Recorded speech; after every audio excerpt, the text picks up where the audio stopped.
It gives you this funny feeling that you can belong to two places at the same time. One of the things that we can promote is repatriate before it's too late. I had really long hair and I've got lots of tattoos. And what kind of species are these? Hello, everybody. Welcome to Haylight podcast. I'm delighted to host our three friends from abroad today that live in Armenia. And today we will be talking about various issues, experiences, and we will be discussing personal experiences on how we live in Armenia and what are the challenges that we have as diasporans adjusting into the Armenian life in Yerevan, more specifically. I'm going to introduce briefly our three guests to our podcast today. In front of me, Max Hazelhurst. Yes. He's originally from South Africa, but he lived in Britain most of his life, and he's Armenian by marriage to an Armenian lady. Yes. So, and I also want to talk about Effie Karadjian, who is from Toronto. Yes. And she comes back and forth to Armenia, and partially you live in Armenia. Yep. And you also took part in iGords. A year ago, if yes. I'm not mistaken. You can tell me about that, in the following minutes. And I want to also introduce Arthur Aghadjanian, who doesn't need introduction because he's the founder of Carpet Gem, famous on YouTube. And he's from United States, Los Angeles, if I'm not mistaken. Yes. Yes. Okay. That's great to have you all here this evening. And who wants to start first? Start I want to. How about you, Max? yes, my journey into Armenia was partially by accident and partially karma. My mom was a historian. And she introduced me into this country, Armenia, and she told me about the history of Armenia, and then purely by accident I met my wife on a beach in Vietnam, and it kind of sparked this absolute desire to move here, and it's been yes, there have been challenges, but it's been a very seamless inclusion into society here, and for that reason, it's why I absolutely love living here, and it's my home now. Yes. Oh, that's great. And also, I understand you teach languages. Yes, I teach advanced English to Armenian people. How to express it? I'm not sure which way to put it. Russian Armenians or Armenian Russians and pure Russians. So that's my primary work here. Okay.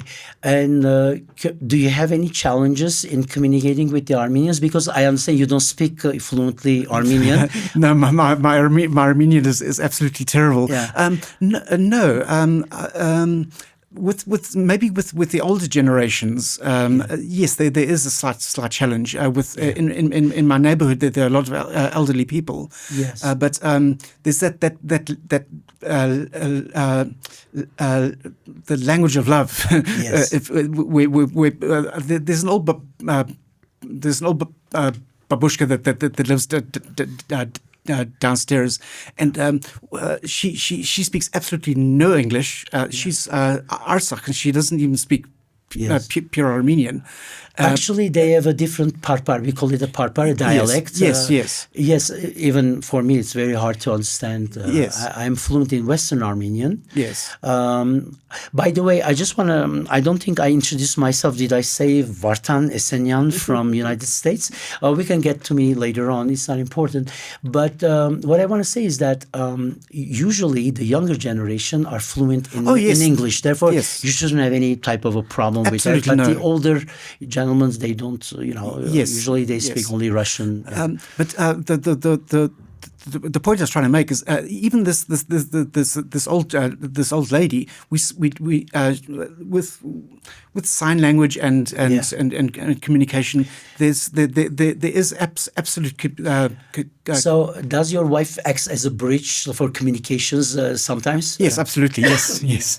Yeah. Okay. Most helpful. Yes. Okay.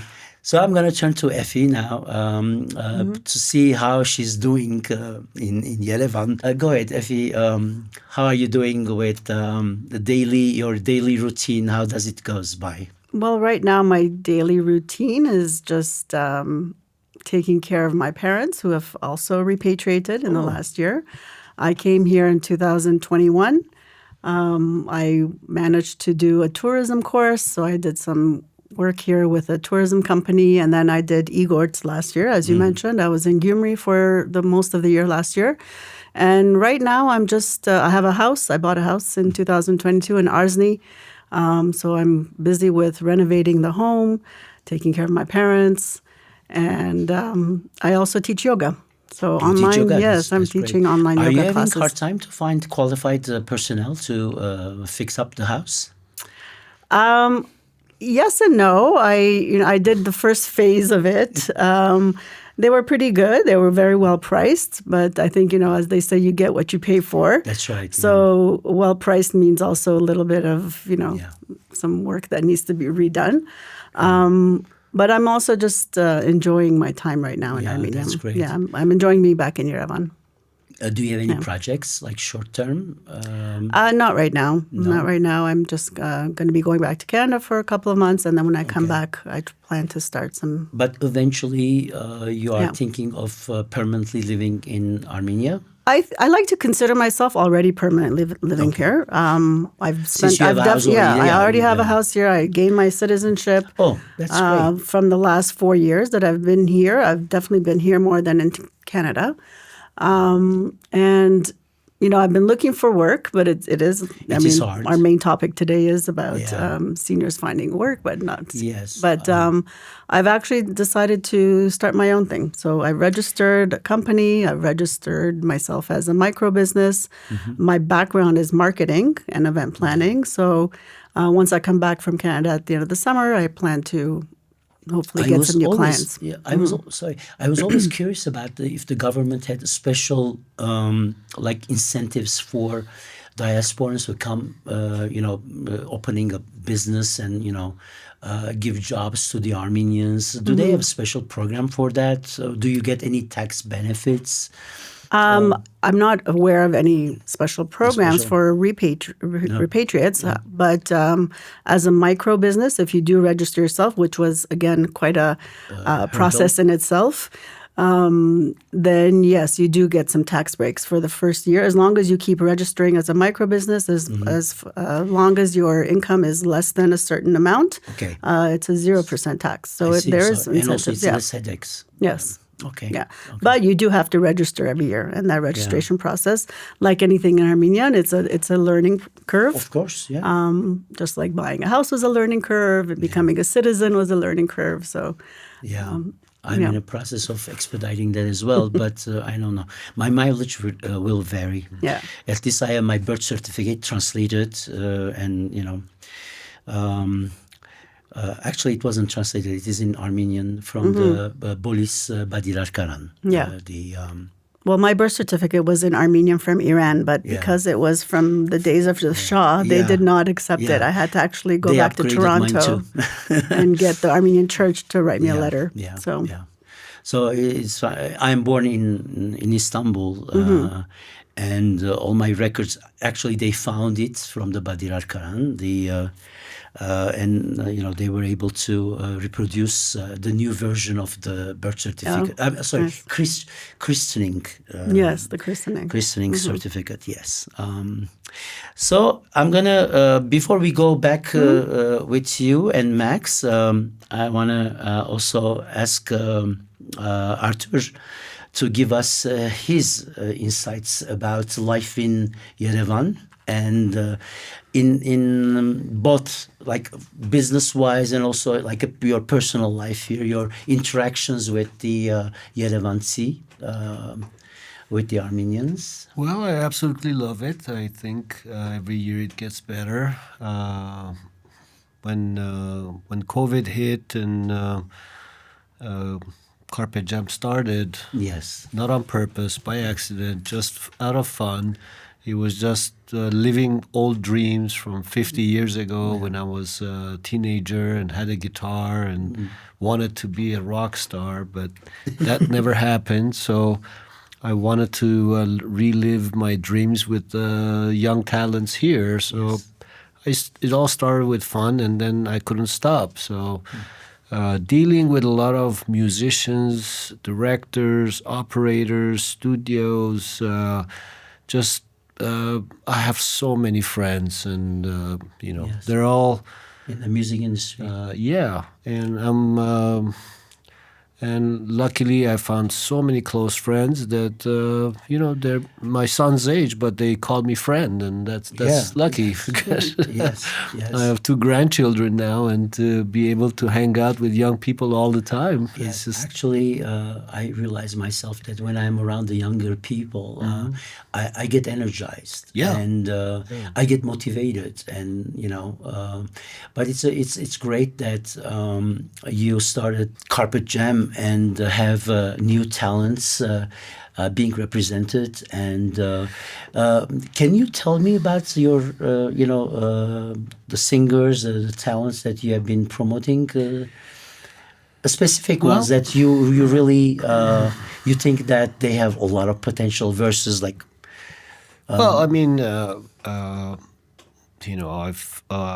I've made over 150, 60 videos now, and I'm a builder from America. I studied engineering and architecture and had no idea I'm even capable of doing that. And that summer of COVID just was amazing to jump in both feet and try to learn and go to a studio and learn how to record, and then follow by a video, and then figure out the characters and what, not every young star has, they may think that they are Beyonce or this and that, that's or right. can sing, any kind of a genre, but everybody has their own thing. Yeah. So, I loved jazz. I love classical music. I have all kinds on the platform. And that's one of the hard things about Carpe Jam, is there's not one genre. So it's very hard to So you cover also jazz. I do jazz, a lot of folk, rock, hip-hop. I don't, unfortunately, have Robbies, but that is where the money is today. But I just never really got into that. But Carpe Jam will always stay young. Artists grow old. They go through decades, and hopefully Carpe Jam will always stay young and be able to continue. Of course, financially, it's a burden. It's tough because I can't get sponsors because of the limited genres that I have. And so, as we say, I'm not Baregorzakan, but I appear to be, and apparently I am. So, not legally. So it's been a unofficially you are Baregorzakan. it's a very but the thanks I get, the recognition that what And the appreciation is just so satisfying, and it's just amazing. And hopefully I'll find a way to continue. But luckily I came to this country for construction. And 5 years ago, before Carpet Jam and COVID happened, I bought a big land and was drawing plans for a senior housing project, a big one. And I was very excited about it. But that went on hold when COVID happened and the world stopped. And then, unfortunately, we had the war in October, and I had some investors, they backed out, and so I continued with Carpet Jam until end of last year, where I realized the land has gained value, and now I can really go back to that project. So now I'm in the process of talking to architects, banks, engineers, and just that old fire is back in me because I really miss construction. So I'm glad that Carpet Jam has a strong foundation and goes, but I'm concentrating on the development, and I have a lot of investor friends that are waiting for me to come up with the plans. You still have your old company back in US? It exists. I do get calls, but there's no way I can run a construction project long distance. How do you handle with negotiations with the Armenians? Are they receptive to your standards? Like, are they up to par to your expectations? For example, as far as in many levels, not only like it can be financial, it can be on the project itself, like your vision. Do they share your vision? I mean, you try to build something. Well, let me put it to you this way. I was in construction for 40 years. The first 20 years, I made a lot of mistakes. And you should. Construction has you could do office buildings, hotels, houses and stuff. And when you're young, you make mistakes and you develop your red flags, and then you learn how to make money. It happened the same way here. I did make some mistakes, but fortunately, in the music business, it was like the wrong recording or the bad video or the bad location. So the mistakes weren't big, but I had to make mistakes to learn. Sure. And along the way, there was a lot of people who really gave me a helping hand and advice and directed me. And some people tried to take advantage. It happens. But the mistakes weren't expensive. Let's put it that way. But luckily, I kind of figured it out, and now when I do have enough confidence when I want to do a video, that is it the right song, right person, right crew, right location. But before I didn't know those things. But when it comes to construction, I have a huge history and education, so doesn't matter. Yes. It's just when I speak to a company or an architect, I know what they are capable of, what I'm capable of getting, and when, and schedules, budgets, blah, blah, blah, and so forth. I was saying this because I see a lot, especially in construction, I see a lot of bad construction in Yerevan and outside Yerevan also. I always wondered why, the plumbing or the electricity, it's not done in a way that I'm accustomed to see, like in France, because I lived in France. I know in United States, like wires are hanging, and then, it's always like, the pipes and everything is like... Well, I would imagine that certain codes have to be improved. America is a land of laws, and there's a lot of codes and inspections. Every step gets inspected. Do you see that the constructions are not properly inspected? There are some quality controls on project management on certain projects. I would say I'm kind of shocked when you buy an apartment or a building that there's nothing in it and the owner has to do it. Yes. In America, that doesn't happen. That's a custom. That's part of the final inspection. Yeah. Everything, electrical, plumbing, everything has to work before the person can take it over. but I would imagine this place would Armenia would get to that point. But that means more fees. We pay a lot of fees and taxes for that over there. But I think the mistakes you say is mostly ideas that they thought it's a good idea, but then it was not a good idea, and then they either ran out of money or something. So I see a lot of unfinished projects, unfortunately. So this gives a good view of the professional aspect of your life in Armenia. But I'm going to ask now everybody actually. Do you feel sincerely that you belong to Yerevan? Like, if you live in Yerevan, do you belong to the city? Do you actually see yourself? Yeah, this is where I want to live. This is my city. How do you feel about it, Max? Max starts. Let's go clockwise. Absolutely yes. Absolutely yes. Tell me why. I have a very, very good Armenian friend, and she's a pure local. And she said to me the other day that, Max, you know Yerevan better than I do, just because when you look into the nooks and crannies of the city and you see familiar faces, it really and people see me and they recognize me. Yes. I used to have really long hair and I've got the earring. He's not Armenian, definitely. No, I'm not Armenian, but they recognize me. Yeah. And yes, it's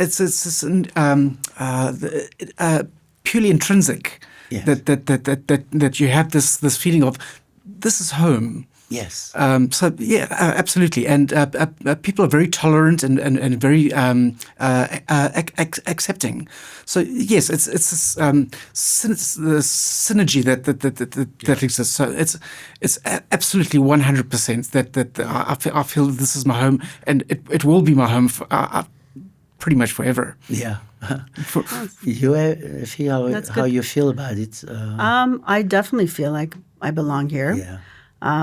After 4 years of living here, when I go back to Canada, I feel like I'm visiting Canada. Yes. And then I'm exactly the same. When I come back, I'm coming home.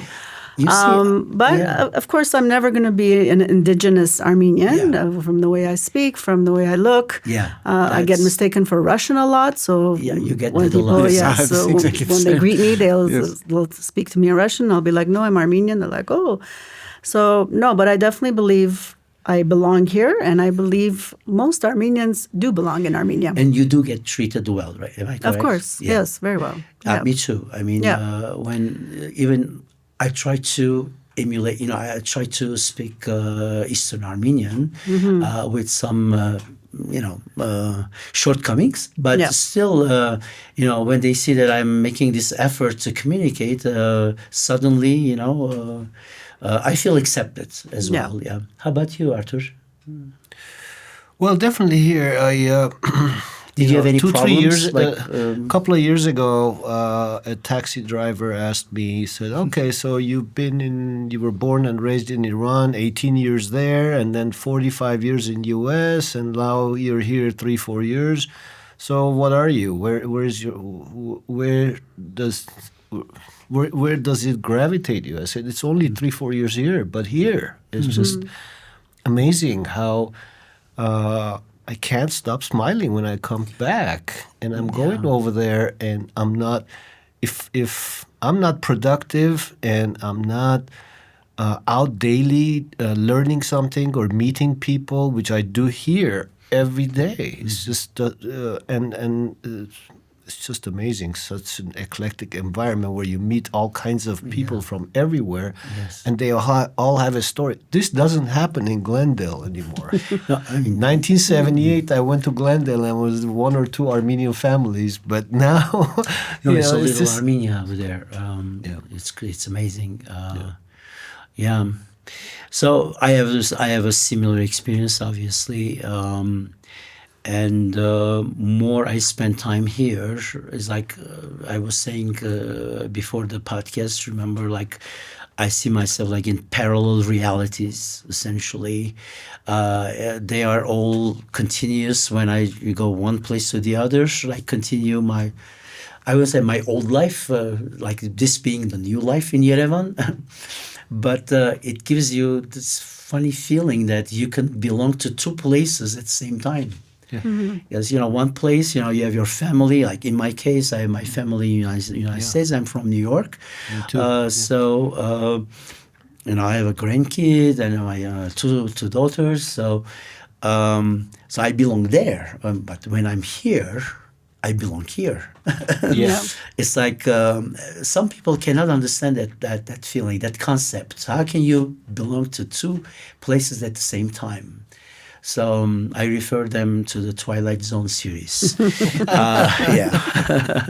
So you guys never had any trouble to connect with the locals, and that's really great. But I think my personal feeling is that I think people in Yerevan became more aware of,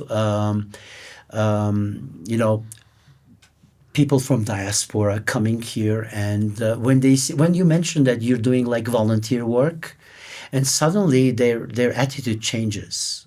Do you have any type of like you did some volunteer work? Did you have any type of special treatment when you do like a volunteer work? Because I had special treatment. Suddenly a tea, they bring tea, they do something, they talk to you, and they try to help you, give you leads. Like they talk to you about especially when I was working with Civil Net, and after the Karabakh War. There was a lot of children with special needs, so I've been around to research and wrote about their stories. And when in that process, I had a lot of help from people. Go and see this family too. This is this and that, and try to connect it. They connect me to that community that is in various little settlements around Yerevan at that time. So my feeling is that the Yerevan, the people in Yerevan now, they realize that a lot of diaspora come and then help, and I think they like that. Remember when I was mentioning when we had the conversation outside, some Armenians from diaspora, like United States, France, they prefer to help.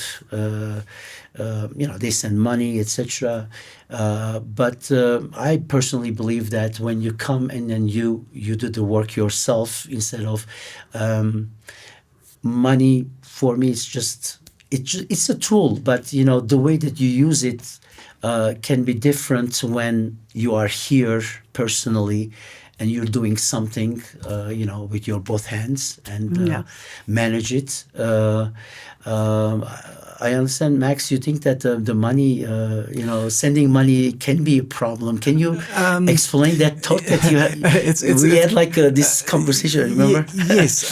I think if it's like with a teenager. When my father gave me pocket money, you don't appreciate it for what it is. Yes.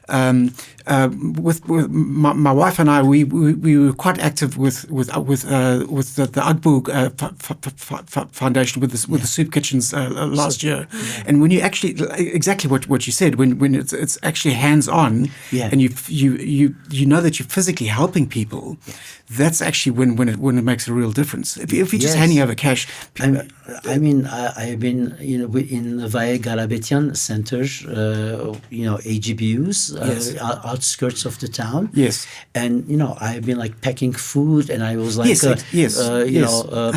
peeling potatoes. Maybe we were in the same place. I think so. Yes, last year. Yes. Was it last year or the year before? I forget. Like I'm totally phased out. Personal touch is very important. Absolutely, yes. Because do you have, Arthur, the similar experience as far as helping people and then? Oh, definitely. I think when I met Arina from AVC, that really was something I didn't expect. I met Arina through a cousin of hers, which was a very good friend of mine who was visiting, And I said, so what are you doing? And he said, I'm volunteering and on helping with computers and websites, businesses. I said, where? And he said, AVC. I said, what's that? Armenia Volunteer Corps. And my cousin is running the show over there. I said, oh, okay.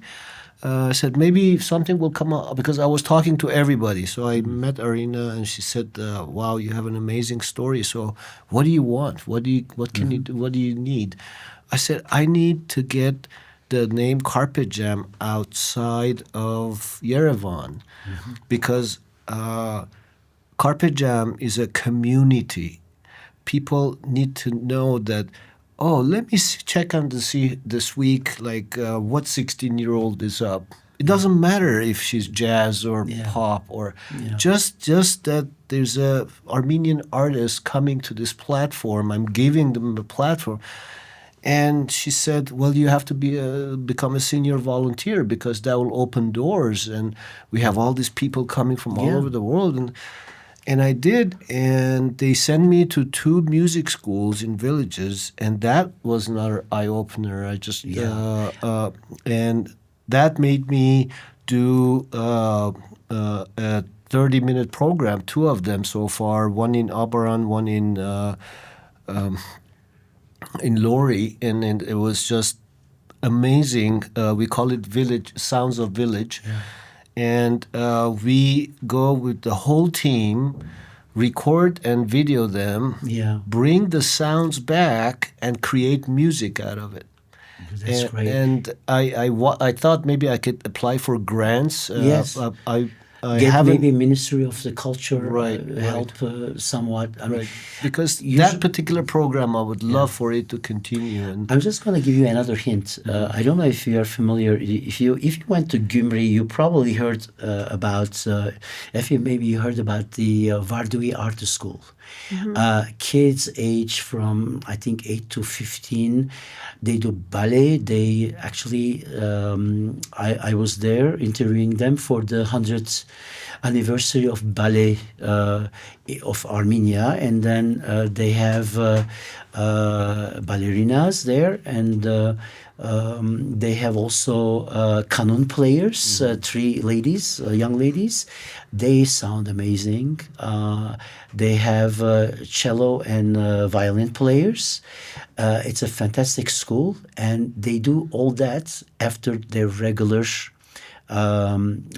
school time, so that school keeps all the kids in that town busy. It's like an after-school program. It's very commendable, and I'm sure you can source a lot of talents from there. I have to bring something very general, but true, in my opinion, about Yerevan and families and kids and whatnot. I raised 3 kids in U.S., and I put them through art, soccer, football, basketball, hockey, karate, because every child has. Well, I wanted their energy to be spent there, because those kids are mostly grounded. In Armenia, there is no organized sports for kids in that fashion, or basketball courts and stuff. So I noticed that most families send them to art or piano or some sort of music. And that's why I'm shocked at the amount of talent that we have here, because we have music school every corner. It doesn't stop. I have all these videos. I have 160, 70 videos, and there's still more people that either musicians or singers or whatnot. It's just we are very artsy people. And I think it comes from that, because we encouraged them when they were young. So. I mean, you can randomly stop anybody in the street, and they would either play piano, or they would sing, or they would do something with chess is another one. Chess, Chess, music. Susik Gaboyan is our champion. I don't know if you know her. She also works in Armenian School of Democracy with, I forget. Anyway, I've been teaching Turkish in that school for foreign relations students. the American School of Democracy.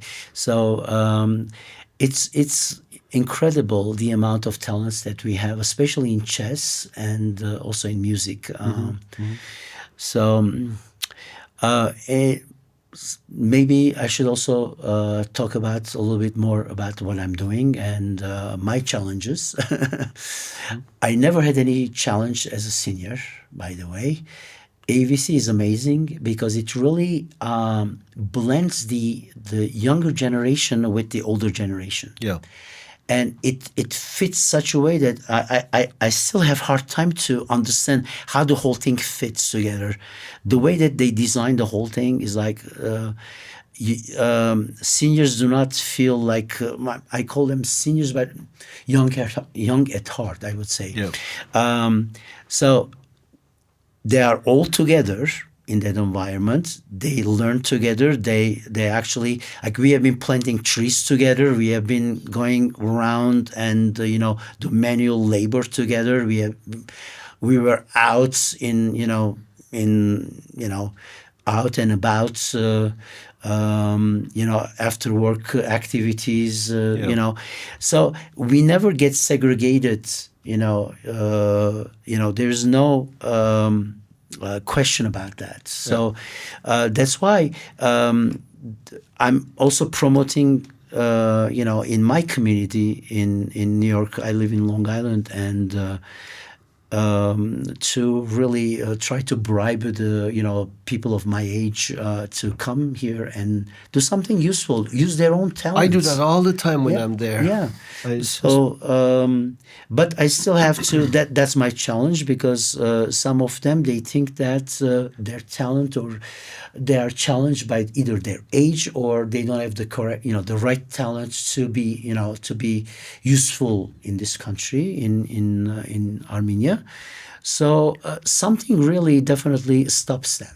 I think it's their comfort zone. They found a comfort zone, and it's very scary for them to leave it. Exactly. But they have no idea how rejuvenating it could be. Yes. That's what I was going to get to. Yes, I have exactly the same. They don't understand. I'm in contact with an Armenian guy. He lives in Pretoria in South Africa, and it's exactly the same. He's in his comfort zone. He absolutely loves Armenia, but I don't know if he's scared, or he's it's that feeling of fear of the unknown. Yes, fear exactly. Of the unknown, Yes, and yes. It's an adventure. Yeah. I mean, I was in the same situation, but then the first time when I came here, I'm a third-time volunteer. Obviously, the first time wasn't, there were a lot of question marks. What the hell I'm going to do, and where I'm going to be staying. So the first year I stayed with the family. I purposely wanted to stay with the family, and it has a lot of benefits because now you are in the family, and then you get involved with the family affairs. And also you get extra connections, and you taste amazing food that they make from home. Nothing can beat that. And then I did much better. 2 weeks later, I was like more confident myself, and then I was able to really out of my cocoon and wondering, and how can I. I had a certain set of agenda, before coming, but then I was really confident, and after that, I was trying to, lure everybody else, from my community over here. Yeah, it's like I do have to say, I think it's easier for single people. Yes, definitely. I commend yourself that you're married and you both came and just. Well, actually, when the first day when I arrived in Armenia, I was alone. Yeah, my wife was in Russia, and I moved directly to Gyumri, and it was actually really easy. Yeah, and in Gyumri nobody spoke English. Yeah, and they looked at me. I had really long hair, and I've got lots of tattoos. And what kind of species are these? Yes, exactly. Yes, I kind of got the impression that they were looking at me like I'm from another planet. Yeah. But everybody was accepting. Everybody was helpful. Yeah. I had a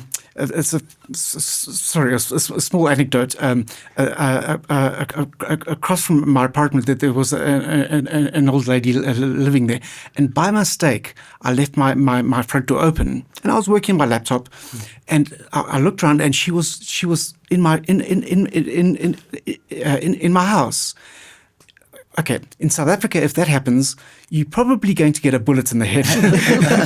But so I kind of You are in Gyumri. I shoot her out. A couple of weeks later, exactly the same thing. The next time, she was in my kitchen with my fridge open and looking in my fridge. She wanted to make sure that you are eating well. Exactly. Yes. Wow.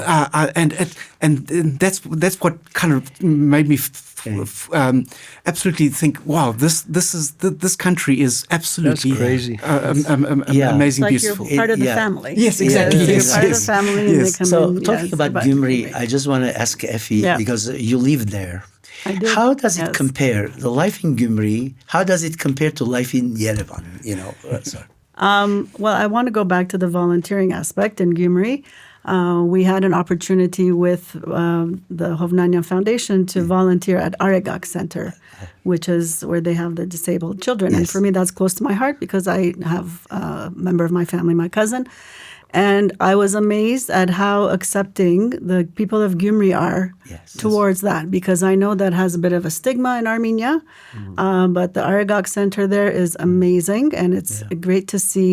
Not only do they have the center, but then they also have the cafe in the city, which the kids from the Aghadjanians Center who have been trained to then come and work there. The city itself, I loved it. The people are very warm-hearted. They're very proud to be from Center Gyumri of and the arts as Gyumretsi. well. Yes, Center of the Arts. And I'm amazed at how many art schools there were. Like you said, every corner has like art school number 1, art school number 2. And unfortunately, right now they're starting to renovate them and fix them up. But it was amazing to see that these kids go into these schools with broken windows and,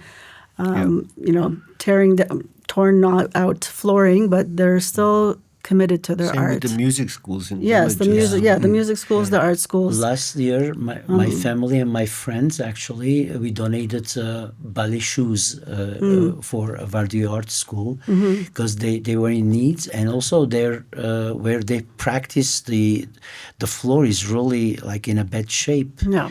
And it damages the shoes very easily. So that needs to be looked at as well. So there's a lot of work to be done in Armenia.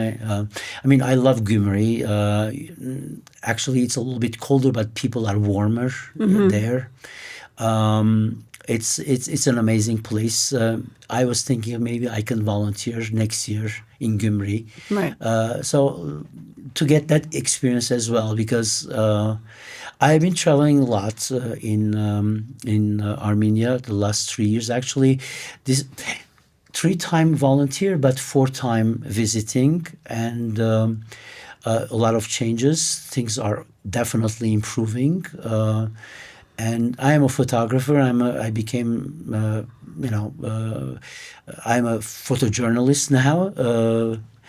But this is something that I do now here. Because it gives me the opportunity of going, like chasing after stories and, showing a little bit the unseen side of the Armenia. And I'm gonna be doing a lot more of that. Doing some teaching, translation of documents, old documents, etc. Yeah. I worked in Madenataran 2 years ago. Well, the Igor's program is trying to. I was part of the pilot project, right, for the Igor's to work in the regions, and Gyumri was one of the first cities. I think the most important thing is to get the transportation to Gyumri fixed. The north-south highway. I don't know how long they've been trying to fill that, but. In Canada, people commute that same distance every day from their home to work. So it's not that far if the highway was fixed. And also the train. The train needs to be upgraded, the train needs to be a daily thing. The express only runs 3 days a week. I think once they get that express train, at least twice a day, more right people now it will feels go like to the Gyumri. Orient Express. But Yeah. Challenges. What kind of challenges? Challenges, I think, part of the challenge of being in Armenia is that there isn't that many opportunities as an employee to get a job. People here are mostly in their 20s. Yeah. I can say again from firsthand experience, I've been applying to jobs, and the interviews that I go to, they see me and they're like, "Oh, you're here for this job?" And I say yes. And one of the first 5 questions they ask me is, "How old are you?" That's unheard of in Canada. First of all, it's illegal. You can't have someone's religion or age. One other job interview I went to, I had gone to a sports complex to interview for the yoga instructor position. And after asking me about 5 or 6 questions, the owner, he said, "Which job are you here for?" And I said, "The employee instructor." He was like, "Oh, I thought you were here for the cleaning lady." So, as a woman, and I'm the only woman here, I find that the only opportunities here as a woman a certain age is a makruhi, cleaner, or, a teacher. It's either, and it's great that we have such a great IT sector. We're very good with IT and high tech, but I think they need to open up. Armenia is thriving right now in banking, IT sector, and diamond cutting right now. Those are the 3 big areas. But we also the other need discrimination. I experienced that women in this country actually are discriminated because they are across women. across the board, not just for the employment. I find that women are challenged in many ways. But a friend of mine said one day, if it wasn't for the woman, this country could never get up on its feet. Right. About 4 years ago, I was driving in the middle of nowhere. The farms, like farm, away from it's the countryside. I only see women doing harvest, and I said, "Where are the men?" "Oh, they're in Moscow. They're working out of the country." There was a big brain drain, and then labor drain out of the country. If we could have just stopped that, because if you make it more, attractive if you provide the jobs, they have no reason to go to Moscow to work. Right. We have more Armenians in Moscow, apparently. I don't have the correct number than in Yerevan. 3 million. Yeah. So there is a problem right there. Right. And my personal challenge in Armenia, you're going to perhaps laugh, I don't smoke. Everywhere they smoke, and it really kills me. And that's the reason that my throat still, I have, you definitely, you can tell that my voice is not my normal voice right now. But it is also a big challenge for the health department, because these people, they keep smoking. And, they will need health care because of that. Right. And that will really skyrocket the cost of the health care. It's another thing that they are not seeing, in my opinion, coming. Well, I think maybe there's don't know. There's one answer to the smoking problem. They covered the cigarettes here, and that doesn't work. Now they've started doing the pictures of cancerous lungs. Increase cares. the price. Increase the price. Canada, it's $15 per pack. Yeah. Here, it's $2 per pack. Yeah. So you increase the price. Definitely the younger people will smoke a lot less. Yeah. I see little 14, 15-year-old boys that think they're being a man by smoking. Yeah, exactly. I think it comes from education and from the health ministry. Incorrect role model. Yeah. Sorry. No, sorry, I interrupt you. One issue that is kind of related with your building projects. We're in the process of renovating our apartment, and whenever we get a builder in, my wife says to me, "Max, go down to the shop. Come back in half an hour." You don't want to fight with because when the guy comes in to give a quotation, he sees me, and immediately the price. Oh yeah, I open my mouth and I go to Gumshuka, and, something that's 500 drums is already 1,500. Yes, exactly. Yes. So it's but that's I think that's you're getting the Achber treatment. Yeah. Yes. Getting the diaspora price. Yes, exactly. Yes. I mean, we're laughing about it because it's so common, right? Yeah, it's common. I mean, I don't even mind, but I know it's a problem. You have to be genuine. You should treat everyone, same way. Yes. But I believe that's a mentality that was inherited from like the Soviet times. The people were, if they can, in other countries also, if they can take advantage of you, they will. Of course, yeah. I mean, we think it's Armenia, so everything needs to be fair and square, but that's like that all over the world. The standards I are also think different. that pricing is already so low here. So if a diasporan can afford to pay 1,500 drams, which is again just $3, $4, then by all means, well, go I know ahead. the prices, right? and then I look at them and I walk away, and then they call me. Okay. Exactly. You know the price. But it's I know they have to.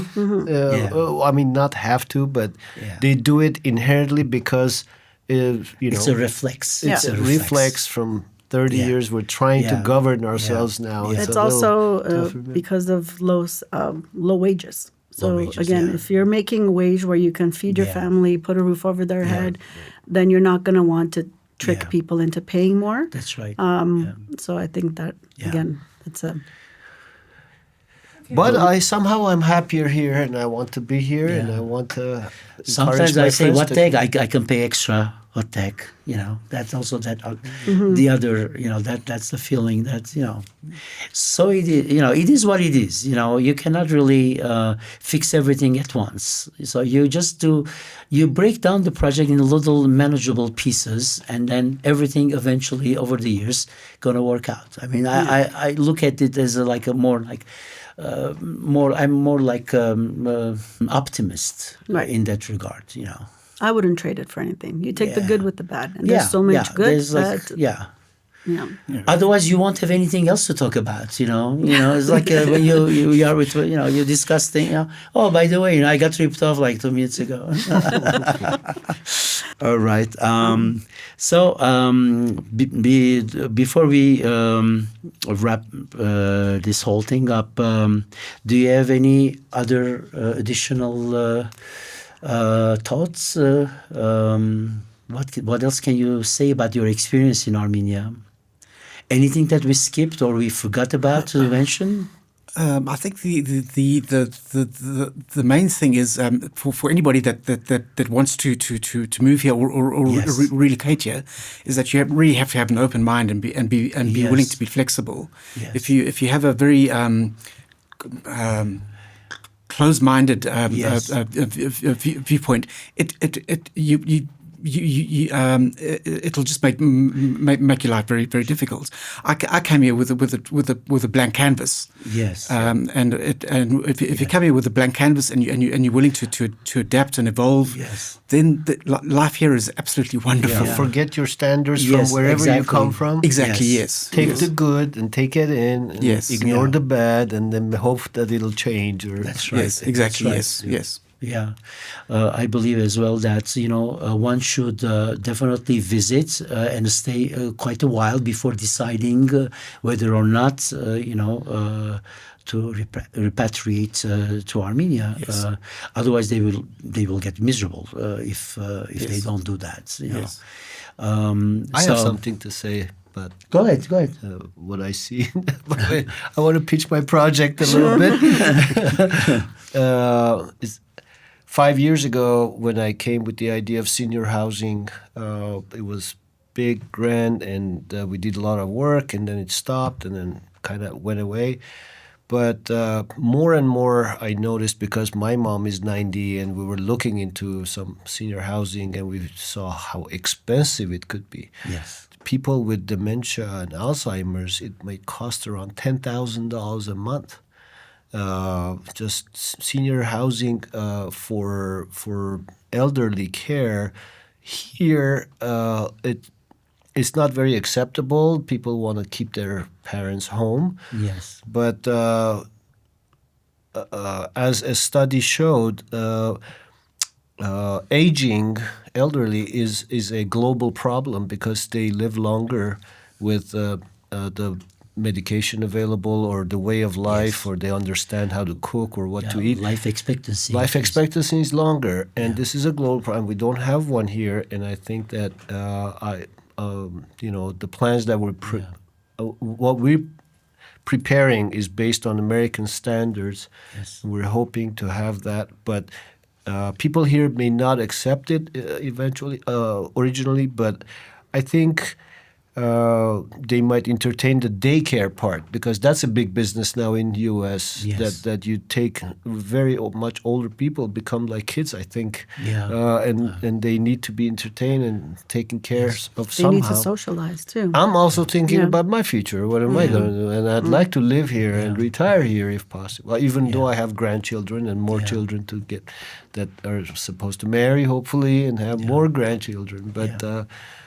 this is a place to come and expand the horizons and discover. And one more last thing I want to say. I think growing my adult life in the U.S., I noticed 80s and 90s was land of opportunity, was the best times over there.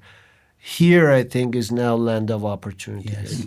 I think if you come is the here time and to take build. a chance, yes, This is the time to build. and I And want they to will come. I invite. mean, more you build, they will come. Like Yeah. somebody said that. I forget who, but it's not my quote. It was a movie. Sorry, It was, someday. if you build it, they will come. Okay, you want to add something? Effie? Well, as on a first degree experience, my parents have now moved here. Yeah. And I think it's really important for Armenian seniors to really consider moving here. I started a hashtag for my own post saying repatriate, it's great, because I'm trying to encourage people Yes, my age to come. yes. But I think what Arthur's project will promote is seniors who have good pensions from the U.S., from Canada, from Europe. Yeah. They could live off their pensions very well here. Yeah. And we need bodies here. We need bodies here because I understand if the young people from here want to go abroad for the opportunity, but Effie, in United seniors have States- lived their lives. If in the United States, whatever is left from the pension. Yeah, but it's still better than Don't say that. nothing. I just went Yeah. on my Social Security. Yeah. I don't want to lose it. And not to be too thing, but I've heard of so many of my friends' parents who said one day we'll go to Armenia, one day, and then unfortunately they didn't, and they were, their ashes were brought here. Yes, so one yes, of the yes. things that we can promote is Unfortunately, repatriate yes. before it's too late. Exactly. right? Yeah. So yeah. it's a beautiful country. It's our homeland, and it needs Armenians from abroad to come here. It is ours. Yeah. So that's Okay, so thank you so much for being with us Thank you. today. It's our pleasure. And it was a real pleasure to talking to all of you. It was And I wish you good luck in your endeavors, and to all of us. all of us, obviously. Likewise, good sir. Yeah, thank you. And we all need luck and good attitude about this whole concept of giving back to the country. Good attitude is a way. That's what. Maya Angelou said one time. They asked her, "What is success?" She says, "Success is when you like yourself, when you like what you do, and you like how you do it. Yeah. Then you're successful." Then you're successful. I think that is such a quote, and a lot more people should take that and That's right. live their life with a big smile and be positive and just do it.